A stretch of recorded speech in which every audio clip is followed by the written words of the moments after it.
అదే RTV app వార్తల్ని క్షణాల్లో చదివే అవకాశం ఉంటుంది. ఒక న్యూస్ పేపర్, ఒక టెలివిజన్ ఛానల్ మీ చేతుల్లో ఎప్పుడూ ఉంటాయి.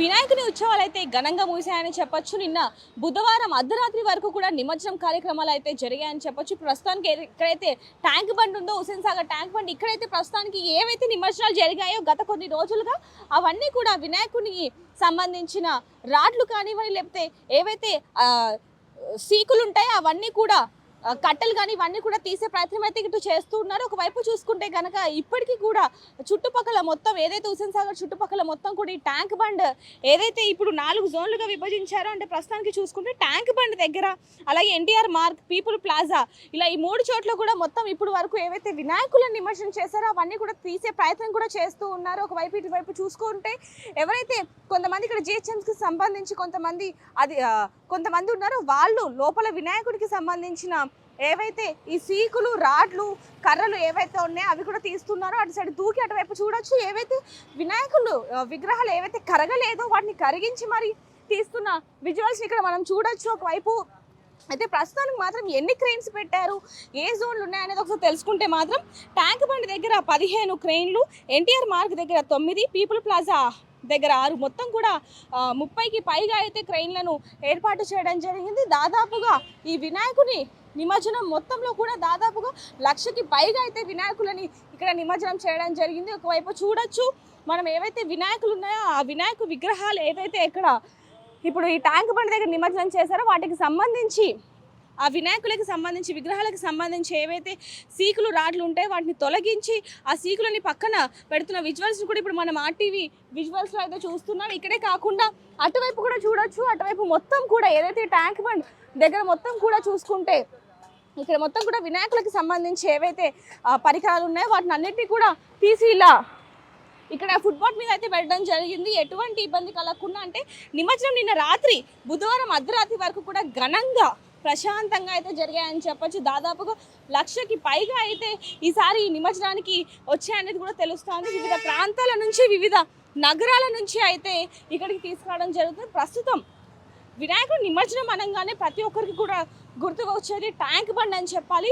ఇందులో భాగంగా ఏంటంటే చెప్పుకోవాల్సింది, ముఖ్యంగా చాలామంది నిమజ్జనం చేయడానికంటే నిమజ్జనాన్ని చూడడానికే ఎక్కడెక్కడి నుంచో వస్తూ ఉంటారు. అయితే ఇప్పుడు ప్రస్తుతం కనుక ఇప్పుడు మనం చూసుకుంటే ఇక్కడ ఈ ట్యాంక్ బండ్ దగ్గర ఏ విధంగా ఉంది పరిస్థితి ఏంటనేది కనుక ఇప్పుడు చూసుకుంటే చాలామంది ఇప్పటికీ కూడా కొన్ని వినాయకులు ఎవరైతే వేస్తూ ఉంటారో వాటిని మా వినాయకుడు ఏ విధంగా ఉంటాడు ఏంటి అని కూడా చూడడానికి కూడా ఎంతోమంది వస్తూ ఉంటారు. ఇక్కడ చూసుకోవచ్చు మనం ఇప్పటికీ కూడా ప్రజలందరూ కూడా ఎక్కడెక్కడి నుంచో వచ్చి ఈ ఏదైతే ఇప్పుడు ట్యాంక్ బండ్ ఉందో అక్కడ చూడడానికి కూడా రావడం జరిగింది. కొంతమందితో మాట్లాడి తెలుసుకుందాం. నమస్తే అండి, ఎక్కడి నుంచి వచ్చారు? నల్గొండ. అంటే దేనికోసం ఇక్కడ ట్యాంక్ బండ్? ట్యాంక్ బండ్ చూడడానికి వచ్చారు. నిన్న వచ్చారా? నిన్న కూడా వచ్చి. ఎలా అనిపించింది ఈసారి? చాలా బాగుంది ఈసారి. అంటే ఈ రోజు ఏముందని చూడడానికి వచ్చారు? ఇంకేమైనా వినాయకులు రిమైనింగ్ ఉంటే చూస్తానికి వచ్చాను. ఈ సంవత్సరం మీకు వినాయకుని ఉత్సవాలు, నిమజ్జనాలు ఏ విధంగా జరిగాయి అనిపిస్తుంది? చాలా బాగున్నాయి ఈసారి. ఎక్స్పీరియన్స్ చాలా బాగుంది, చాలా సంతోషంగా కూడా ఉంది. అంటే చూసుకోవచ్చు మనకి ఇక్కడ నిమజ్జనం అనేది ఎంత స్పెషల్ ఏంటి అనేది. ఎందుకంటే నిమజ్జనాలు అయిపోయినా కూడా చాలా మంది ఇంకా జరుగుతాయేమో నిమజ్జనాలు అని చెప్పి చిన్నపిల్లలతో సహా, కుటుంబ సభ్యులతో సహా వచ్చిన విజువల్స్ని కూడా చూసాం. ఇప్పుడు మనం చూస్తూనే ఉన్నాం. ప్రస్తుతానికి ఎక్కడెక్కడి నుంచో, అంటే వివిధ ప్రాంతాల నుంచి, వివిధ నగరాల నుంచి కూడా వస్తూ ఉంటారు. ఇంకొంతమందితో మాట్లాడి తెలుసుకుందాం ఎక్కడి నుంచి వచ్చారు అనేది. సార్ నమస్తే అండి, ఎక్కడి నుంచి వచ్చారు? సికింద్రాబాద్. అంటే ఇప్పుడు ఎందుకు వచ్చారు? చూడడానికి అవునవును, కొంచెం నార్మల్ చూడడానికి వచ్చాను. అంటే ఇప్పుడు ట్యాంక్ బండ్ ఎలా ఉంది వినాయకులతో? అవునండి. సో ఇప్పుడు చూసుకోవచ్చు చాలా మంది కూడా పిల్ల పాపలతో ఇక్కడికైతే రావడం జరుగుతుంది. నమస్తే అండి, ఎక్కడి నుంచి వచ్చారు? యాప్రాల నుంచి వచ్చినాము. ఖైరతాబాద్ గణేష్ అసలు కనిపిస్తేనే లేదు. నిమజ్జనం అయినాక రష్ ఉంటుంది కాబట్టి ఆ రోజు రాలేము. సరే తెల్లారైనా కనిపిస్తే చూద్దాం అనుకున్నాము. ఎవ్రీ ఇయర్ అసలు బయటకే కనిపిస్తుండే కదా, ఇయర్ అసలు ఏం కనిపిస్తేనే లేదు. చాలా మంది దానికోసం వచ్చినట్టున్నారు. ఇప్పుడు ఈరోజు కనిపిస్తేనే లేదు, అంటే లోపల దాకా వేసినట్టురేమో. మంచిగా అనిపిస్తుంది, చాలా ఎంజాయ్ చేసినాం మేము. ఎవ్రీ ఇయర్ కూడా ఇలా ఉండాలనుకుంటున్నాము. అందరూ బాగుందమ్మా, మంచిగా అనిపిస్తుంది.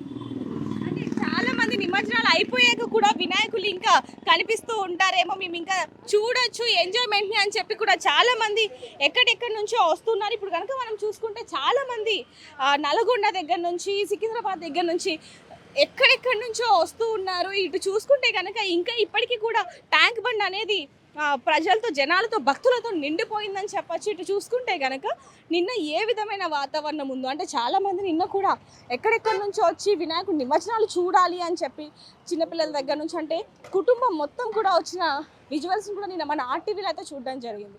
మరి ఇప్పుడు కూడా ఇటు చూసుకుంటే ఎన్ని వినాయకులు కనిపిస్తూ ఉన్నాయి అనే విధంగా కూడా చాలామంది అంతే దీనంగా దీక్షంగా చూస్తున్న విజువల్స్ని కూడా కనిపిస్తున్నాయి. ఇక్కడ లోపల కూడా ఏవైతే నిమజ్జనానికి సంబంధించిన వినాయకులు కూడా ఇప్పుడు వరకు కూడా మనకు కనిపిస్తున్నాయి. ఎందుకంటే నిన్న అర్ధరాత్రి వరకు కూడా నిమజ్జనం కార్యక్రమాలు జరిగాయి కాబట్టి అయితే ఈసారి మాత్రం త్వరగానే వినాయకుడు నిమజ్జనాలు అయితే అయిపోయాయనేది మనకి తెలుస్తోంది. అయితే ప్రస్తుతం చూసుకుంటే ఎక్కడెక్కడి నుంచో ఇక్కడికి రావడం జరుగుతుంది. చాలామంది కూడా అంటే ట్రాఫిక్ ఎక్కువగా ఉంటుంది కాబట్టి ఏదైతే నిమజ్జనానికి సంబంధించిన క్రెయిన్లు ఉన్నాయో వెంటనే ఆ వినాయకులని నిమజ్జనం చేసేసి ఏదైతే ఇప్పుడు లారీలకు సంబంధించి ఉంటుందో వాటిని కూడా పంపించే కార్యక్రమాలు కూడా నిన్న మనం ఆర్టీవీలో చూడడం జరిగింది. ప్రస్తుతానికి మాత్రం ఇప్పటికీ ఏవైతే ట్యాంక్ బండ్ లోపల ఈ విగ్రహాలు ఉన్నాయో వాటిని అన్నిటిని కూడా తీసివేసే ప్రయత్నం అయితే చేస్తున్నారు. త్వరగానే ఈ ప్రక్రియ అనేది ముగుస్తుందని చెప్పొచ్చు. ఇప్పుడు చూడొచ్చు ఏదైతే ఇప్పుడు మనకు కనిపిస్తున్నాయి ఈ వినాయకులు అన్నీ కూడా నిన్న అర్ధరాత్రి వరకు కూడా నిమజ్జనం జరగడం జరిగింది. ప్రస్తుతానికి ఏవైతే ఇప్పుడు మనకి ఆ రాడ్లు సీకులు కనిపిస్తున్నాయో అవి ఒక సైడ్ నుంచి అయితే తీసే ప్రయత్నం కూడా చేస్తున్నారు. ఇప్పటి వరకు కూడా ఆ వినాయకులను ఇప్పుడు మనకి క్లియర్గా అయితే కనిపిస్తున్నాయి. వీటిని చూడడానికి కూడా ఎక్కడెక్కడి నుంచో వస్తున్నారు. అంటే ఈ సంవత్సరం వినాయకులు వివిధ రూపాల్లో భక్తులకి దర్శనం ఇచ్చాయనే చెప్పొచ్చు. వివిధ రూపాల్లో అంటే అయోధ్య రూపంలో, కృష్ణుడి రూపంలో, ఒకవైపు పాము రూపంలో, సర్ప రూపంలో, ఇలా వివిధ రూపాల్లో, కృష్ణుడి రూపంలో, ఇలా అనేక రూపాల్లో ఈసారి ప్రతిష్ఠించడం వల్ల భక్తులు ఎంతగానో ఆకర్షితులు అయ్యారని చెప్పొచ్చు. ఈ వినాయకులను చూడడానికి ఎక్కడెక్కడి నుంచో వస్తూ ఉంటారు. భయ్య ఎక్కడి నుంచి వచ్చారు మీరు? మా నారాయణ డిస్ట్రిక్ట్ మేడం. ఎలా అనిపిస్తుంది ఈసారి వినాయకుని ఉత్సవాలు? బాగా అనిపిస్తుంది మేడం. అంటే ఈ రోజు ఎందుకు వచ్చారు? ఈ రోజు నిమజ్జనం లేదు కదా? లేదు మేడం, చూడడానికి వచ్చాము. కేవలం చూడడానికి. ఎలా అనిపిస్తుంది? బాగా అనిపిస్తుంది. అంటే చాలా రూపాల్లో వినాయకుడిని నిమజ్జనం చేస్తూ ఉంటారు. వివిధ రూపాల్లో భక్తులకు దర్శనం ఇచ్చారు. మీకు బాగా నచ్చిన వినాయకుడి రూపం ఏది? మేడం వినాయక రూపం అంటే అంతా ఒకటే కదా మేడం, కాబట్టి నాకు అంతా ఒకేలా అనిపిస్తుంది. ముఖ్యంగా ఈ సంవత్సరం ఖైరతాబాద్ వినాయకుని విషయంలో ముఖ్యంగా చెప్పుకోవాల్సింది ఏంటంటే 70 సంవత్సరాలు పూర్తయిన సందర్భంగా ఖైరతాబాద్ వినాయకుని 70 అడుగులు అయితే పెట్టడం జరిగింది. దాన్ని చూడడానికంటే సప్తముఖ మహారూపంలో ఉన్న ఆ వినాయకుని చూడడానికి ఎక్కడెక్కడి నుంచో వివిధ రాష్ట్రాల నుంచి కూడా ఇక్కడికి రావడం జరిగింది. మనం ఆర్టీవీ ఎక్స్క్లూజివ్లో చూసాం, జపాన్ నుంచి కూడా ఇక్కడికి రావడం జరిగింది. ఒక మహిళ అనేది ప్రతి సంవత్సరం కూడా వస్తూ ఉంటాను, నేను ఇక్కడ ఖైరతాబాద్ వినాయకుడిని దర్శించుకుంటాను అని చెప్పి కూడా ఆవిడ చెప్పడం జరిగింది. ఇప్పుడు మాత్రం ప్రస్తుతం చూసుకుంటే నిన్నటి వరకు ఏదైతే పండగ వాతావరణం ఉందో ఇప్పుడు కూడా ఆ విధంగానే చాలా మంది వచ్చి ఇంకా వినాయకుడి నిమజ్జనం జరుగుతుందేమో అన్న అభిప్రాయంతో ఇక్కడికి రావడం జరిగింది. కానీ ఇక్కడ ఏవైతే వినాయకులను చూసి వాళ్ళు కూడా ఎంతగానో ఆనందిస్తున్నారని చెప్పాలి. ప్రస్తుతానికి అయితే ఇప్పుడు ఈ క్లీనింగ్ ప్రాసెస్ అయితే జరుగుతూ ఉంది. మరి కొన్ని గంటలు కూడా ఇది జరిగే అవకాశం ఉన్నట్టుగానే మనకి తెలుస్తోంది. ఇప్పుడు చూసుకోవచ్చు చాలా మంది కూడా ఎక్కడెక్కడి నుంచో ఇక్కడికి వచ్చి ఇవన్నీ కూడా చూస్తూ ఉన్నారు. మరిన్ని వివరాల కోసం చూస్తుండండి ఆర్టీవీ కెమెరామ్యాన్ సూర్యతో రిపోర్టర్ దేవిక, హైదరాబాద్. భాగ్యనగర్ లో మంగళ్య షాపింగ్ మాల్ వారి ప్రారంభోత్సవాల జాతర సెప్టెంబర్ 22న కీర్తి సురేష్ చే Sudarshan theatre complex RTC cross roads నందు, సెప్టెంబర్ 27న సంయుక్త మీనంచే Narsing main road HP petrol bunk పక్కన, సెప్టెంబర్ 29న శ్రీలీలా గారిచే మణికొండ మర్రి చెట్టు నందు మంగళ్య షాపింగ్ మాల్స్ గొప్ప ప్రారంభం. ప్రారంభోత్సవ ఆఫర్స్ మిస్ కాకండి. Mangalya shopping mall, Telangana, Andhra Pradesh.